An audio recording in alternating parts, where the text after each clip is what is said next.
Hi friends, welcome back to my channel.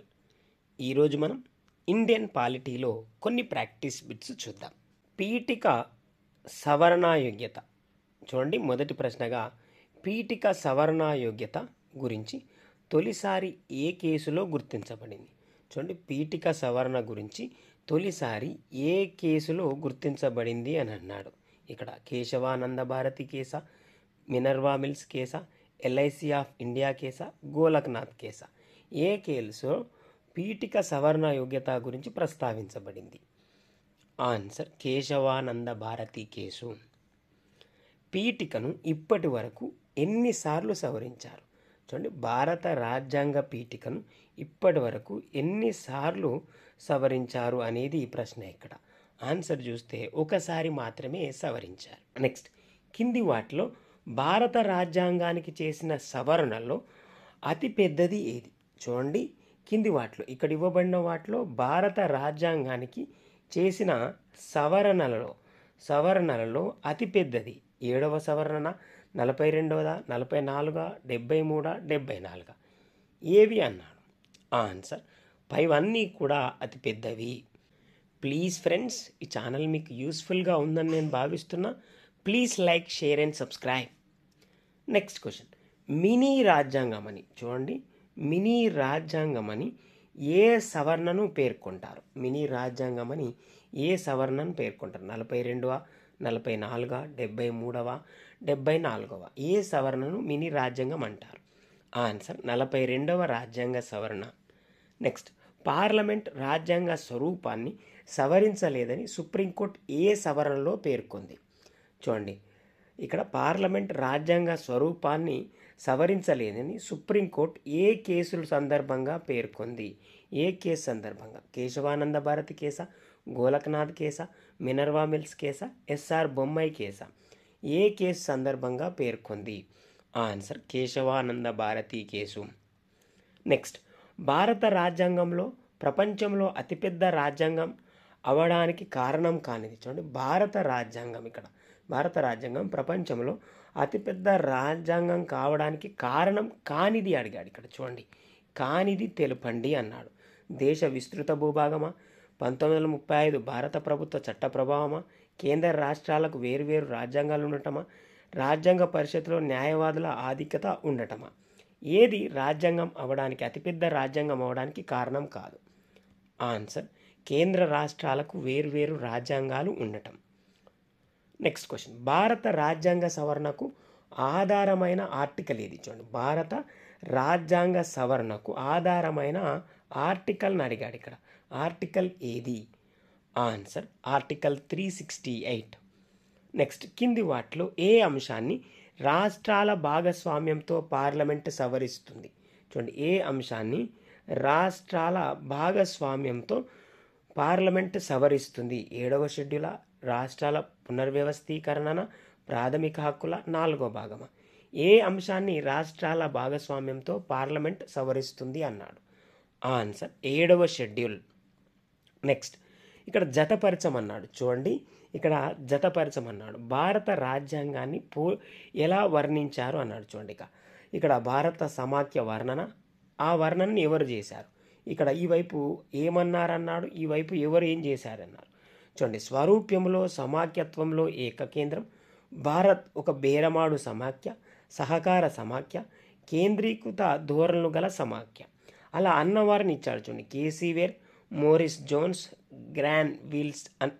Granville Austin, Ivor Jennings. ఇక్కడ భారత సమాఖ్యను వర్ణన చేసిన వారిని జతపరచమన్నాడు. ఇక్కడ ఆన్సర్ చూస్తే ఆప్షన్ 1 అనేది సరైన జత. నెక్స్ట్, భారత పార్లమెంటరీ ప్రభుత్వ విధాన లక్షణం కానిది? చూడండి, భారత పార్లమెంటరీ ప్రభుత్వ విధాన లక్షణం కానిది తెలపండి. ఇక్కడ ఇవ్వబడిన వాటిలో పార్లమెంటరీ ప్రభుత్వ విధాన లక్షణం కానిది అడిగాడు. ఇక్కడ చూడండి ఆన్సర్ చూస్తే మంత్రిమండలి ఉమ్మడిగా పార్లమెంటుకు బాధ్యత వహించాలి అనేది లక్షణం కానిది. నెక్స్ట్, చట్టం నిర్ధారించిన పద్ధతి అనే ప్రక్రియ ఏ నిబంధనలో ఉంది? చూడండి, చట్టం నిర్ధారించిన పద్ధతి అనే ప్రక్రియ ఏ ఆర్టికల్లో పొందుపరచబడింది? Answer article 21. నెక్స్ట్ భారత న్యాయ వ్యవస్థ లక్షణం ఏది?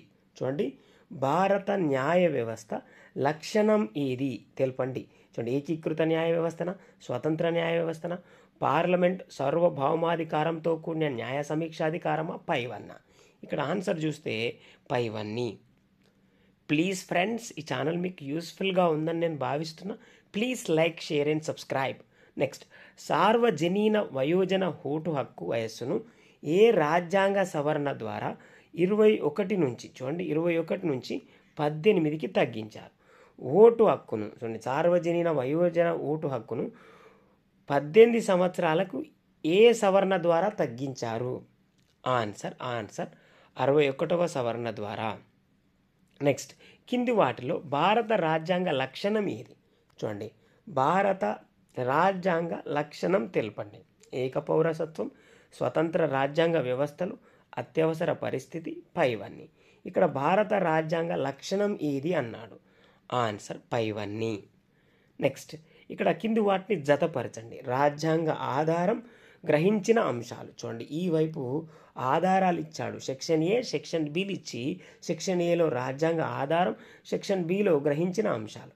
ఇక్కడ రాజ్యాంగ ఆధారం భారత ప్రభుత్వ చట్టం 1935, బ్రిటన్, అమెరికా, ఐర్లాండ్, కెనడా దేశాలు ఇచ్చాడు. ఈ వైపు ఆ దేశాల నుంచి గ్రహించిన అంశాలను జతపరచమన్నాడు. అత్యవసర పరిస్థితి, శాసన నిర్మాణ ప్రక్రియ, రాష్ట్రపతి తొలగింపు ప్రక్రియ, రాష్ట్రపతి ఎన్నిక ప్రక్రియ, సుప్రీంకోర్టు సలహా అధికార పరిధి. వీటిని జతపరచమన్నాడు. ఆన్సర్ చూస్తే ఆప్షన్ 1 అనేది సరైన జత. నెక్స్ట్, కింది వాటిలో తప్పు జత ఏది? చూడండి, ఇక్కడ ఇవ్వబడిన వాటిలో ఏది తప్పుగా జతపరచబడి ఉంది? ఆస్ట్రేలియా రాజ్యాంగం ఉమ్మడి జాబితా, వ్యాపార స్వేచ్ఛ, పార్లమెంట్ ఉమ్మడి సమావేశం. జర్మనీ రాజ్యాంగం అత్యవసర పరిస్థితిలో ప్రాథమిక హక్కుల సస్పెన్షన్. రష్యా పీఠికలో గల సామాజిక, రాజకీయ, ఆర్థిక న్యాయ భావన. సౌత్ ఆఫ్రికా రాజ్యసభకు నామినేషన్ విధానం. వీటిలో ఏది తప్పు జత? ఆన్సర్ సౌత్ ఆఫ్రికా రాజ్యసభకు నామినేషన్ విధానం అనేది తప్పుగా ఇవ్వబడింది. నెక్స్ట్, భారత రాజ్యాంగంలో ఏ భాగాన్ని మాగ్నా కార్టాగా వర్ణిస్తారు? మాగ్నా కార్టాగా ఏ భాగాన్ని వర్ణిస్తారు అన్నాడు. చూడండి, ఆన్సర్ 3వ భాగం. నెక్స్ట్, ప్రస్తుతం ఆస్తి హక్కు రాజ్యాంగంలోని ఏ భాగంలో ఉంది? చూడండి, రాజ్యాంగంలో ఏ భాగంలో ఉంది? ఆస్తి హక్కు అనేది రాజ్యాంగంలో ఎక్కడ పొందుపరచబడింది ప్రస్తుతం? ఆన్సర్ 12వ భాగం. నెక్స్ట్, ప్రాథమిక హక్కుల లక్షణం కానిది ఏది? చూడండి, ప్రాథమిక హక్కుల లక్షణం కానిది ఏది అన్నాడు ఇక్కడ. ఆన్సర్ ప్రాథమిక హక్కులు నిరపేక్షకమైనవి. నెక్స్ట్, కింది సంఘటనలను పరిశీలించండి. చూడండి, సరైన క్రమాను సవరణ పద్ధతిలో ఉంచండి. చూడండి, ఇక్కడ సరైన వరుస క్రమం ఏది అన్నాడు. చూడండి, భారతదేశంలో 4వ సాధారణ ఎన్నికలు, హర్యానా రాష్ట్ర ఏర్పాటు, మైసూర్కు కర్ణాటక రాష్ట్రంగా పేరు, మేఘాలయ, త్రిపుర పూర్ణ రాష్ట్రాలు కావడం. వీటిలో వరుస క్రమం ఏది అన్నాడు. Answer BADC. ప్లీజ్ ఫ్రెండ్స్, నేను మరొకసారి రిక్వెస్ట్ చేస్తున్న, ఈ ఛానల్ మీకు యూస్ఫుల్గా ఉందని please like, share and subscribe. Next, కింది జతల్లో ఏది సరిగా జతపరచలేదు? చూడండి, ఏది సరిగా జతపరచలేదు? రాష్ట్రాల పునర్వ్యవస్థీకరణ చట్టం ఆంధ్రప్రదేశ్, యానాడు సంధి అస్సాం, బిలాస్పూర్ రాష్ట్రం హిమాచల్ ప్రదేశ్, 1966 సంవత్సరం గుజరాత్ రాష్ట్రంగా ఏర్పడింది. ఇక్కడ ఏది సరిగా జతపరచబడలేదు అన్నాడు. ఆన్సర్ 1966 సంవత్సరం గుజరాత్ రాష్ట్రంగా ఏర్పడింది అనేది సరిగా లేదు. నెక్స్ట్, భారత యూనియన్లో పూర్తి స్థాయి రాష్ట్రాలుగా చేరిన వాటి సరైన కాలక్రమంలో కింది వాటిలో ఏది? భారత యూనియన్లో పూర్తి స్థాయి రాష్ట్రాలుగా చేరిన వాటి సరైన కాలక్రమం కింది వాటిలో ఏది? ఇక్కడ ఆన్సర్ చూద్దాం. ఆన్సర్ నాగాలాండ్, హర్యానా, సిక్కిం, అరుణాచల్ ప్రదేశ్. 1953లో చూడండి, 1953లో ప్రత్యేక రాష్ట్రంగా ఏర్పడిన ఆంధ్ర రాష్ట్ర రాజధాని ఏది? ఆంధ్ర రాష్ట్ర రాజధాని 1953లో ఏది? ఆన్సర్ కర్నూల్. చూడండి, ఇక్కడ మరలా రాజ్యాంగ సవరణలను ప్రాథమిక హక్కులతో జతపరచండి అన్నాడు. చూడండి, ఇక్కడ రాజ్యాంగ సవరణలను ప్రాథమిక హక్కులతో జతపరచండి అన్నాడు. ఇక్కడ మొదటి సవరణ, 86వ సవరణ, 97వ సవరణ, 77వ సవరణ ఇచ్చాడు. విద్యా హక్కు, సంఘాలు ఏర్పాటు చేసే స్వేచ్ఛ, ఎస్సీ ఎస్టీ ఉద్యోగాలకు ప్రమోషన్లు, రిజర్వేషన్లు, వాక్ స్వేచ్ఛ, సమానత్వపు హక్కు ఇక్కడ జతపరచమన్నాడు. ఆన్సర్ చూస్తే ఆప్షన్ 3 అనేది సరైన జత.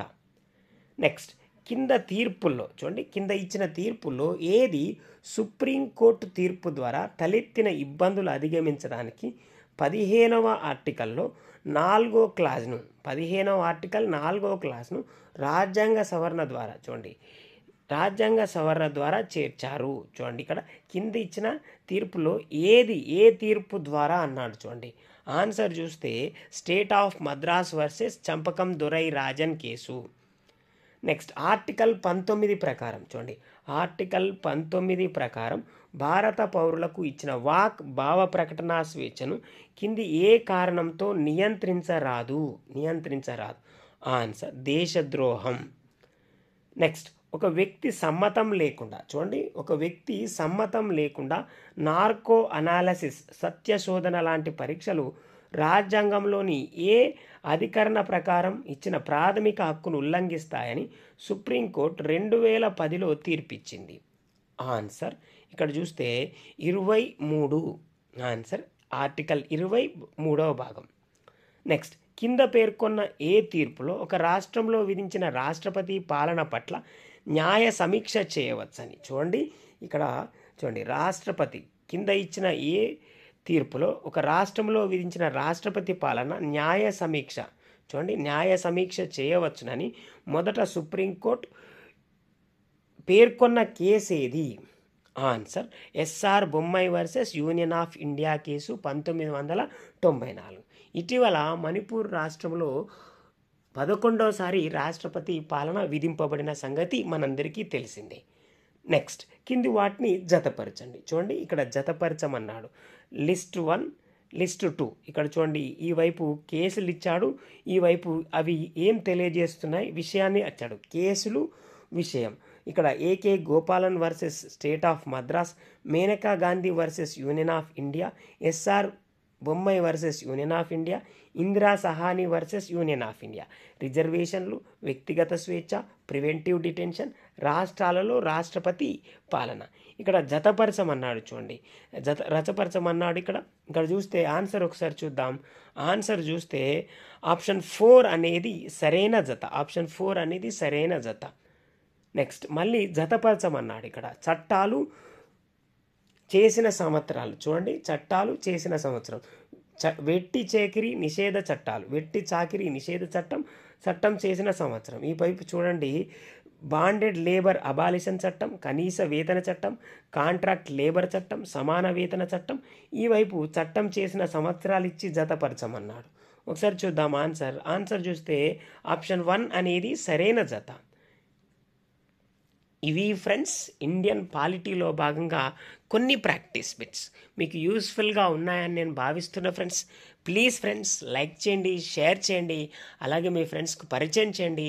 Please like, share and subscribe to my channel. Thank you very much guys.